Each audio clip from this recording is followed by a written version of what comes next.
here at the Hanson Place Seventh-day Adventist Church in Brooklyn, New York.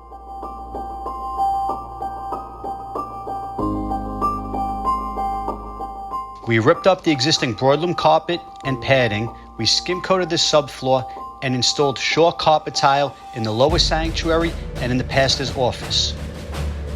In the upper sanctuary and on 140 steps, we removed the old carpet and padding and installed new shore broadloom commercial carpet over 32-ounce felt padding.